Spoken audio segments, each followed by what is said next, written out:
When we were working on a different presentation, I tried to talk Devin into making a deep fake porn of me just to illustrate my point about this technology. He was adamantly against it, and I should probably mention that I know hilariously little about porn, but I kept pushing the idea. And finally, he says to me, "Okay, what exactly would you be doing in this video? Like, specifically?" Hi, I'm Amy James, the co-inventor of Open Index Protocol, and welcome back to the What Kind of Internet Do You Want series. And also welcome to our storage room this week. Last week it was my living room. This week it's our storage room. Who knows where I'll be next week? Hopefully renovations in the studio will be done soon. They hit a snag, so things have been taking longer than we had hoped. In the meantime, please hit the like button and subscribe to the channel because today we have a spicy one for you. We had planned to release a video about the history of the web this week, but we decided that it had to wait because there was an announcement that we just have to talk about. And thank you to all of you who reached out to make sure that we saw the news and to ask how Open Index Protocol could be used to build a solution. So what happened? OnlyFans was supposedly going to ban illicit content, and everyone was asking if this is crypto's big moment for mainstream adoption. Last week, the headline said OnlyFans would be banning explicit content beginning in October, though the headlines weren't entirely accurate, but more on that later, and that the change was happening due to pressure from payment processors. The announcement attracted a lot of attention. Would OnlyFans survive? Could they really rebrand and become a mainstream platform? How will this hurt the sex workers who have been relying on the platform during the pandemic? And then this morning, it was announced that OnlyFans has reversed the ban. They tweeted, quote, "We have secured assurances necessary to support our diverse creator community and have suspended the planned October 1 policy change." And a spokesperson for OnlyFans also told CNBC that the proposed changes were no longer required, quote, "due to banking partners' assurances that OnlyFans can support all genres of creators." So it wasn't ever OnlyFans who decided to impose the ban in the first place. It was really because of the pressure they were getting from their payment processors. And this isn't the first time we've seen pressure from centralized service providers like payment processors or server hosts or CDNs or domain registers wield their tremendous power to shut down a platform or to constrain its ability to do business. And as OnlyFans just showed us again, and we've seen previously with platforms like Patreon and Parler and Gab and others, these powerful centralized services are so crucial for the business to operate that they are left with no choice. They have to comply with whatever the centralized service requires or close up their business. And that is what was happening once again with OnlyFans. Pressure from their payment processor was going to make them change their terms. And then when that pressure was removed, they just changed their terms back. Now, the case of OnlyFans is tricky for me because I honestly think that they were doing the right thing banning the specific kind of content that they were planning to get rid of. Most of the headlines and news articles about it say that they're going to ban explicit content, but that characterization is honestly pretty inflammatory and misleading. It's not exactly what they were going to do. My family watches this series, and even if they didn't, I frankly wouldn't feel comfortable saying these things on video. So I'm going to use a clip from the quartering about the specifics of what was going to be banned. You have to go deeper.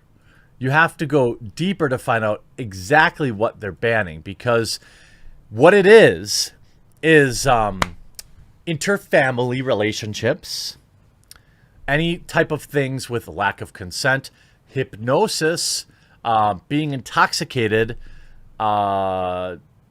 bondage, extreme fisting, and also escorting and trafficking and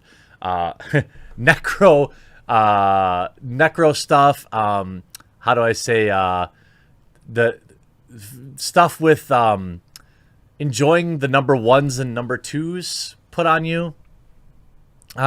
Essentially what they've banned is extremely spicy stuff.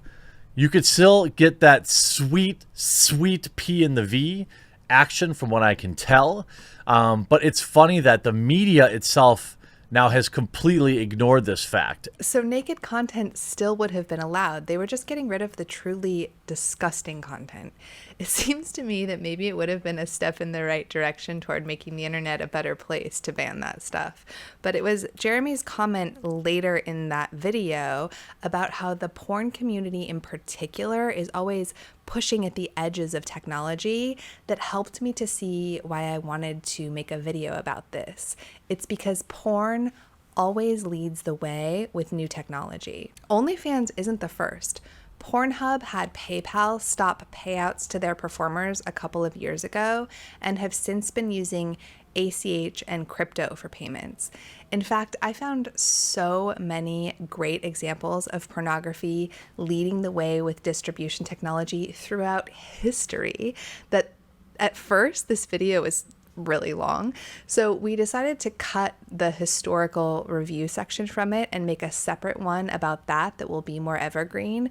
And for this video, we want to stay focused on the OnlyFans situation. One of the main reasons that porn leads the way in advancing certain technologies, according to the article Pornography, Technology, and Progress by Jonathan Cooper Smith, is because porn provides a profitable niche market to introduce new tech and services because there's a willingness to pay an initial premium, and this increases early sales and proves the market, and then reduces costs for later buyers who benefit from the economies of scale from the larger markets of more mainstream services. It's interesting that as each technology matures and prices drop, the overall role of pornographic products in that market diminishes. And I think that we can expect to see the same thing play out when it comes to Web3. Obviously, Bitcoin fixes the issue of payments, as we've already seen with Pornhub and countless other porn coins. But what about other required centralized services like server hosts, CDNs, and domain registrars? Like I said, I think OnlyFans probably should remove the content that they had been planning to ban, so I'm not pitching Web3 as a solution to reintroduce that kind of plainly abusive and traumatic content. But because porn leads the way with new technology, I thought it would be useful to talk about how blockchain technology, decentralized distribution, and cryptocurrency payments can provide more freedom and more safety, both for platforms like OnlyFans, as well as for the creators making the content and for their audiences. Using Bitcoin or other cryptocurrency fixes the issue of pressure from payment processors, and other tools for decentralized metadata indexing like OIP and decentralized file storage and distribution like IPFS, SIA, and StoreJ, and decentralized domain registrars like Handshake are being built that will offer the same kind of unstoppable services for distributing content that Bitcoin does for payments. But it's not just about the unstoppable nature of the technology behind Web3 that makes it so powerful. It's the new kinds of verifiable information that these technologies make possible and how those data can be used to increase safety, trust, and privacy. What's interesting about the OnlyFans example is that more than other forms of pornography, it's specifically about the relationship between the creator and their audience. It's been dubbed the girlfriend experience. You know, you aren't just looking at photos or videos, but you can chat with the performer and make content requests. You may be paying for it, but it can almost feel like a real relationship. But then the question becomes, how would you feel if you found out you'd actually been chatting with a bot or a person who wasn't the gender that you thought that they were? Web3 introduces the ability to have trust on the internet. It eliminates the possibility of impersonation or catfishing, and that is going to be necessary for everyone, because another powerful new technology that porn is also leading the way on is deepfake technology. Most deepfake research is really just porn. One of the most popular scams I see in the crypto social media community these days are people pretending to be someone else who is well known, stealing their photos, creating a fake profile, and then reaching out to their friends offering to sell them something, usually trading advice or some sort of mining scheme. My friend Jenna Pilgrim has had scammers impersonate her something like 10 times this year.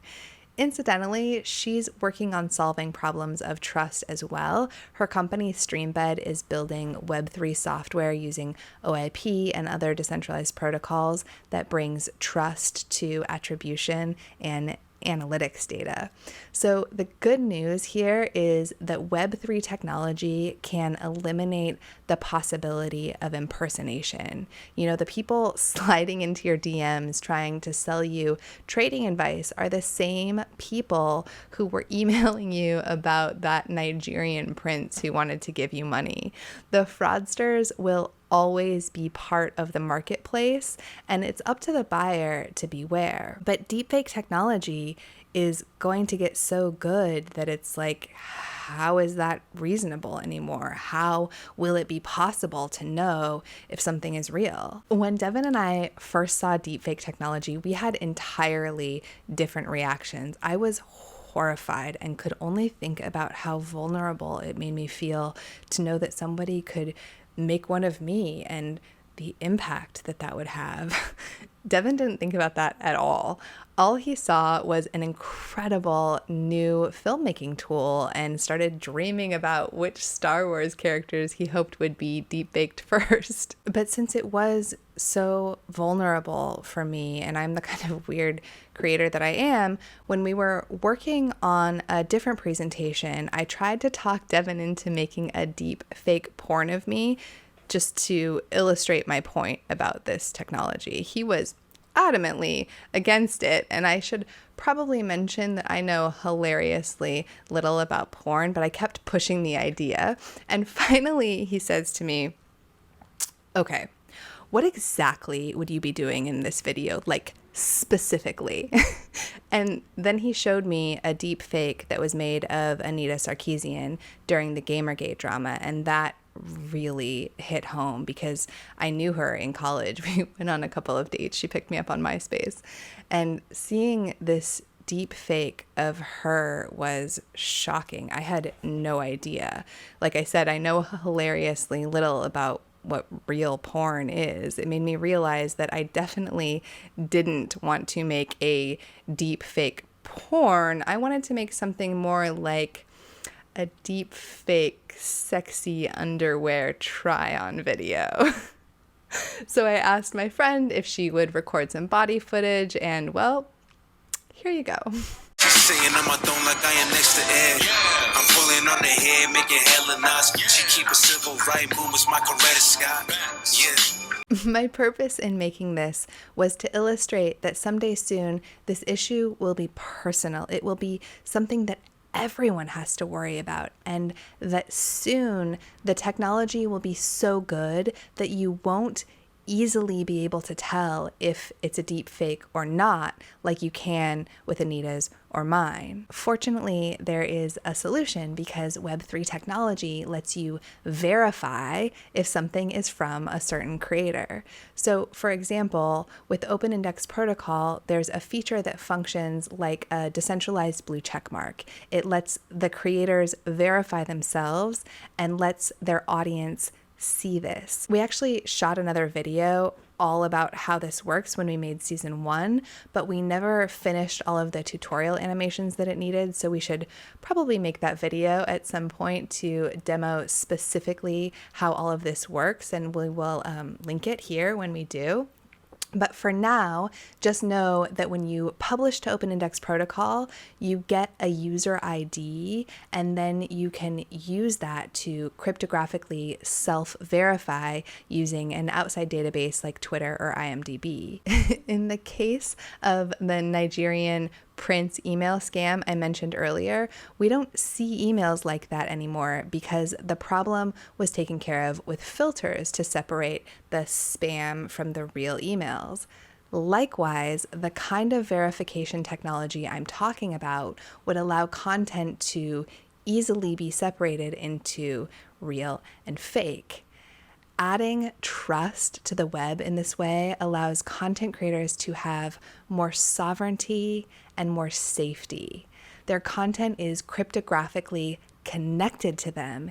It's indexed and distributed with decentralized networks. Payments cannot be stopped by payment processors, and audiences get a higher degree of privacy and trust. Oh, and speaking of privacy, we've started looking at how Zcash can be used with OIP, not only for private payments, but also for private communication and private content indexing. It looks promising, although we need to be careful about how it's implemented, because if it's done incorrectly, it could open the door to a decentralized dark web of illegal content. But if it's done right, it opens new marketplaces that are better for the creators and their audiences. To live freely, we need both private finances and private spaces, as well as public transactions and a public space. Porn adopting Web3 using Bitcoin and other cryptocurrencies for payments and other decentralized technology for indexing and distribution of content is good for the future of the web, because as OnlyFans just showed us once again, siloed platforms and the centralized service providers upon which they depend call all the shots and can change the rules at any time. Email lists are a great example of the power of protocols. The reason creators focus more on growing their email list than their following on platforms like Facebook, Twitter, or OnlyFans is because email is a protocol that gives them independence and control over their ability to connect with their audience, whereas platforms are closed silos that have all of the control and can change the rules whenever they want. Creators and fans will get the biggest benefit from the move to Web3 because it gives them more sovereignty, trust, and privacy. So, will we see an OnlyFans using OIP and Zcash in the future? If history has anything to say about it, then I think the odds are good, because with all technology that goes mainstream, porn leads the way. What do you think? Should there be a Web3 OnlyFans style platform that uses OIP and Zcash? Let me know in the comments, or find me on Twitter or Instagram at Amy of Alexandria. You can also follow the channel at OpenIndexProto and sign up for our newsletter at alexandria.io/newsletter. Don't forget to smash the like button and subscribe to the channel. Thanks for watching, and I'll see you next time.